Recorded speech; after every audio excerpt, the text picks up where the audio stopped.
ක්‍රිස්තු වර්ෂ 2020 පෙබරවාරි 1 වෙනිදා මිහිතලේ නැවතත් ඒ උතුම් නවම්පුර 15ක පෝය දිනේ සමරනවා. බුද්ධ වර්ෂ 8 වසරේදී රජගහ නුවර වේළුවනාරාමේදී ශාසනයේ ප්‍රථම මහා සංඝ සන්නිපාතය සිදු වුණේ අද වැනි දිනකයි. කිසිදු ආරාධනාවක් නොමැතිව රහතන් වහන්සේලා 1259ක් බුදුරදුන් හමුවට පැමිණීම එදා ලොවම මවිත කළා.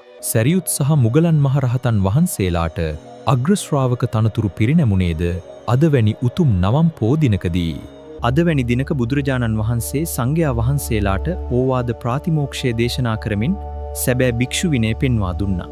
අකුසලයෙන් වැළකී කුසලයේහි පිහිටා සිත පිරිසිදු කර ගැනීම සියලු බුදුවරුන්ගේ අනුශාසනාවයි. එපමණක් නොවේ. තව මාස 3කින් තමන් වහන්සේ පිරිනිවන් පාන බවට බුදුරදුන් ආයු සංස්කාරය අත්හැරියෙත් අද වැනි දිනකයි. අනිත්‍ය ලොවට පසක් කරමින් බුදුරදුන් කළ ඒ ප්‍රකාශය මුළු මහත් ශාසනයම කම්පා කර වූ සංවේදී මතකයක්. ඉතින් මේ උතුම් නවම් පොහොය දිනේ අපිත් ඒ උතුම් දහම සිහිපත් කරමින් අර්ථවත් ප්‍රතිපත්ති පූජාවන්හි නිරත වෙමු. ඔබ සැමට පින්බර නවම්පුර 15ක පොහොය දිනයක් වේවා. තෙරුවන් සරණයි.